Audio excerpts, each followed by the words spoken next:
Hello everyone, welcome back to another episode of r/Entitled Parents.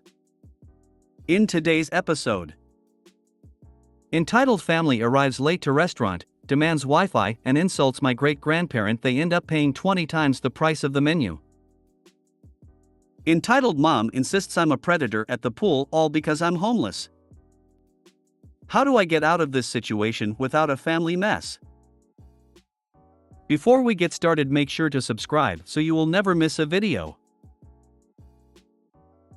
So let's get started. Entitled family arrives late to restaurant, demands Wi-Fi and insults my great-grandparent. They end up paying 20 times the price of the menu. Good morning Reddit, just allow me a few disclaimers before I start. First, have in mind that this story takes place in the north of Spain, Asturias, therefore I will try to give the necessary context so the cultural barrier is as little as possible. Second, that this is my first post in this community. Third, I'm Spanish, so please forgive me for any orthographical edit, it's orthographic/facepalm, or grammatical mistakes. However, feel free to point them out to me if you want.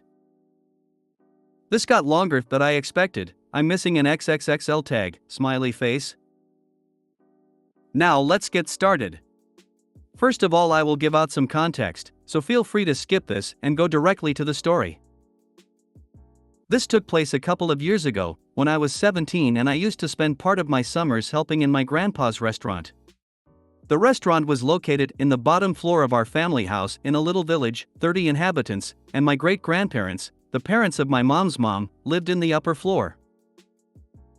In the restaurant, my great-grandmother and my grandma were in charge of cooking, and my great-grandparent and granddad were in charge of attending the tables. It was kinda small, as it had like 8 tables of 4 on the inside, and we could set another 2 outside if the weather was good.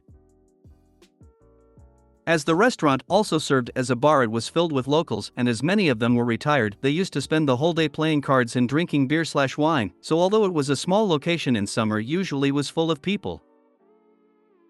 Also, please have in mind that my great-grandparents founded this restaurant in the year 1941, therefore it was well known and had a good reputation among the locals. I'm also proud to say that my great-grandparents were very loved in their community, as they really were great people.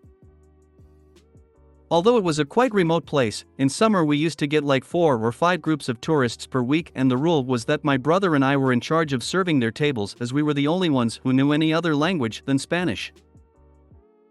Our opening hours at the time were from 12 to 22:30, but the kitchen was only opened from 13 to 1500 hours and from 1930 to 2100 hours. We only served one menu, composed by a starter, 2 main dishes, dessert and cider or water, €10. So now the story. For convenience, I will use the following abbreviations. M. Entitled mother EF, entitled father SK, spoiled kid, 7 years old, GGP, great-grandparent M, me. It was around 1600 hours, therefore most of the customers had finished eating and were chatting over a cup of coffee or some liquor. My grandparents and great-grandparents were still eating as they waited until everyone was finished. Therefore my brother and I were in charge of serving the tables just in case anyone wanted something else to drink. Suddenly we hear a car outside and I can hear a woman loudly speaking in English. As soon as they enter, this happens. We would like to have a table. X from the Y Hotel told us this was a great place to eat. I'm sorry ma'am, but the kitchen is already closed as it's kinda late. Yes, it's late because we got lost in this damn net roads. Is it so difficult to put proper signals? Also, we have a little kid that is hungry. Oh, I'm sorry to hear that. Let me check if I can do something for you. I then went inside and explained the situation to my grandma, who told me to attend them as everything was already prepared and it would be just heating the food. Well, are you going to give us a table or not? If the kitchen is closed, how is it that those people are eating, pointing at my grandpa's? At the moment I thought she was behaving like that because she was kinda hungry and I wasn't really used to dealing with rude people, as the majority of tourists used to be really respectful. Well, those are the owners, so they can eat whenever they want. I said this while laughing a bit. Anyway, I have just asked them and you will be able to eat too, so please follow me to your table. They follow me to the table and I explain to them that there is only one menu. They give me a strange look, but they seem okay with that. I serve them the bread and I put a bottle of water on the table. They start devouring the bread, so they were a bit rude cause they were hungry. Theory seemed to be confirmed. As soon as I bring the starter, EF demands to have the Wi-Fi password. EF, hey, we have seen that there is a Wi-Fi network, which is the password? M, yes, there is one. However, the Wi-Fi is for the staff personal use. We had a measured and really slow connection that had like 5 gigabits of data, which my grandpa used for checking some newspapers and my brother and I used for sending WhatsApps to our friends. EF, that's bullshit. We are paying customers and we deserve to have access to your Wi-Fi. EM, yes, our little angel wants to watch some videos. We don't have any kind of internet access here. M, sorry, but as I have said, it's for personal use. EM, that's not right, this would be unacceptable in America. M, well, I'm sorry to inform you that we are not in America. The EM tells something to the SK and then he starts running around the restaurant stomping his feet and shouting. My great-grandparent comes to me and asks me what is happening. I explain the whole situation to him and he asked me to please translate what he is going to say. Gigi, please lady control your child, or I will have to ask you 3 to leave. M, don't you dare tell me how to raise my child, you dinosaur. EF, don't get close to my child, you old creep. By this point everyone is of course looking with disbelief to these morons. I doubt for a sec, but translate all of this to GG expecting a not really nice reaction. Instead of saying anything, he slowly turns around and asks 2 men who are sitting on a table to take the whole family out of his restaurant. I proceed to explain to the family that if they don't get out, those 2 men, who also happen to be 2 guardias civiles, like rural police forces, would be taking them out. They don't seem to believe that those 2 men were policemen and they refuse to leave until we serve them. Finally both men stood up, showed their plaques and asked them, in their best English, to leave. EMEF and SK finally stand up and leave. However, as they were leaving, the policeman realized that they had parked in front of our garage, blocking it, in a zone signaled as a no parking zone, so they decided to ask for their rental car papers while taking a couple of photos and giving them a €200 fine for blocking a private property garage. Okay, this ended up being far longer than I expected. On my behalf, I have to say that I have family in the USA and that all Americans I have met in the USA are really nice people, so please don't take this as an American bashing post. I hope you all have a good day. Okay, I'm American and Emma just say to this family that we don't just give away private Wi-Fi like candy. Demanding for staff Wi-Fi is extremely rude and I don't know how anyone has the nerve to do so.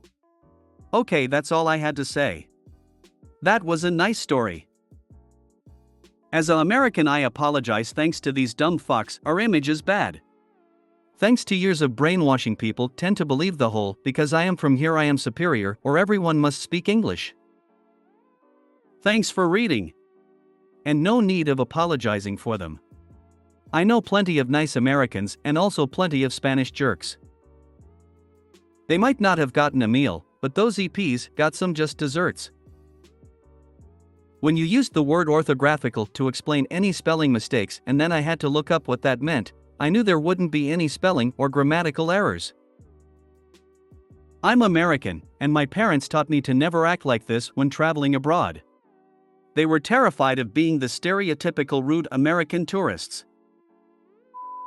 Entitled mom insists I'm a predator at the pool, all because I'm homeless. Good morning or evening to whomever may read. I wish I hadn't acquired this story. This took place earlier today. Before I get into it, I should let you know I am a homeless vagabond or transient, as some like to say. All you need to know is I live in the woods because of circumstances. I'm trying to fix that, and I guess it's important to the story. There is an indoor public pool not far from me. It's open from 9 a.m. to 1 p.m., Monday through Friday, for adult swim. It costs $2, and they have showers inside. I go every day to have a shower and get cleaned up, smelling fresh. I don't want to be a dirty hobo. I don't go swimming, I just shower and go on my way. Honestly, it's the cheapest and closest option. I had been walking 90 minutes to a truck stop, but that was $5. As I said, I go every day. Unfortunately, someone took notice. Her name is Karen. I walked through the entrance, paid my $2, and went to the men's locker room. I had my shower, got all sparkly clean, got changed, and walked out of the changing room to start my day. And that's when I met Karen standing outside the door, hands on her hips. She was waiting for me. I guess she had noticed me coming in and leaving every day without swimming, or maybe it was the big scraggly beard. She had me pegged as homeless. I don't know, I didn't think it was something I screamed of. The first thing out of Karen's mouth as she stared daggers at me was, "You don't belong here." I wasn't paying much attention, so I politely asked, "Sorry, lady, what was that?" She said, "You can't be here, it's a safety risk." I replied, "I know how to swim." Karen exclaimed that it's not safe for her kids, that she can't allow predators around her kids. She didn't use the word predator, she used the hard P word. I got a bit upset. I didn't yell, just got snarky. I said, "Lady, there ain't no kids here. I come in the morning when it's just us old folks. I come for a shower, I pay my $2, and if you don't like it, complain to someone else. I don't give a flying expletive." Man, Karen marched off. I thought it was funny, mostly because she reminded me of a pigeon the way she walked. Karen really defined the name. She got the manager, in this case, the head lifeguard. She marched back to me with the lifeguard in tow, yelling and pointing, saying I have to go. Screaming that I can't stay for the safety of her children. The lifeguard got to me and asked, "What's going on?" I said, "Hey, man, she's crazy. I paid my money, had a shower, and now I'm trying to go." Karen said, "This guy can't be here, it's not safe for her kids." The lifeguard looked at her like she's crazy and said, "It's Adult Swim, aren't your kids in school?" I laughed. I said, "Hey, man, did I do anything wrong?" "No," he replied. I said, "Okay, well, I have things to do, but I'll see you tomorrow. Thanks for the shower." But I didn't think I looked that rough. And no, I'm a bit scruffy, and I just washed all my clothes at the Coin Laundry. But I thought I'd never meet a psycho like that. Edit, I want to say thank you all for the kind words. I wish I could say thanks to each of you individually, but there's just so much. So thank you everyone. Update, just finished having my shower. Karen was there. I smiled and waved. I got no response. She just looked down at the floor, and I'm now squeaky clean. Some people just aren't happy unless they're complaining about something. Ignore the harpy. Oh, I will. If I see her tomorrow, I'll poke the bear and give a little wave. So you're homeless. And doing the best you can. Not all homeless people have an easy place to go get cleaned up. Which is sad, because if they could at least keep up with decent hygiene, it could make things at least slightly better for them. So why does this Karen want to have a dirty, smelly guy around instead of a clean one? Literally makes no sense. How do I get out of this situation without a family mess? I gotta figure out how to tell my sister I don't want to watch her kids every day. Like, it's ridiculous at this point. Their dad locked them out of his room at 10 a.m., went to sleep expecting me to just wake up and watch the kids, and then came out and said I got a test to do, can you watch them for an hour, and then came back out 2 hours later while they were playing within my eyesight and said I wasn't watching them right, and then went back to sleep anyway. And my sister got home and now she's mad that her kids made a mess, and I told her I'm not a maid. I said maybe if y'all would try to spend like even an hour with your kids a day, they'd behave better, and now she's mad. But I'd babysit 7 days this week and I work full time and we're roommates, so I can't even just chill, but I pay $700 a month in rent. Update, it's literally the next day at 10 am. I woke up to 2 screaming kids and a preschooler who was cooking herself eggs and was supposed to be at school at 9. Figure out how to move out. Bad parents will make anyone within reaching distance parent their children for them. You gotta get out of reach. Keep track of all the time you babysit and find out the going rate in your area. Subtract the total they owe you from your rent and provide them with a copy of the bill and the remainder of the $700 due at rent time, if there's any rent still due after you watch them every day. Continue this until you can move out. Absolutely this. Make it the high end, like a nanny. Give them incentive to find a sitter or get out of bed. Who gets to stay in bed until 10 a.m. when you have kids? You need to go to the library to study. Send BIL a text, "On my way out, take care of your kids."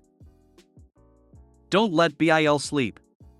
Every time he goes to take the kids in and drop them off. Every time he does bang on the door, tell him his kids need him. Just keep not doing it.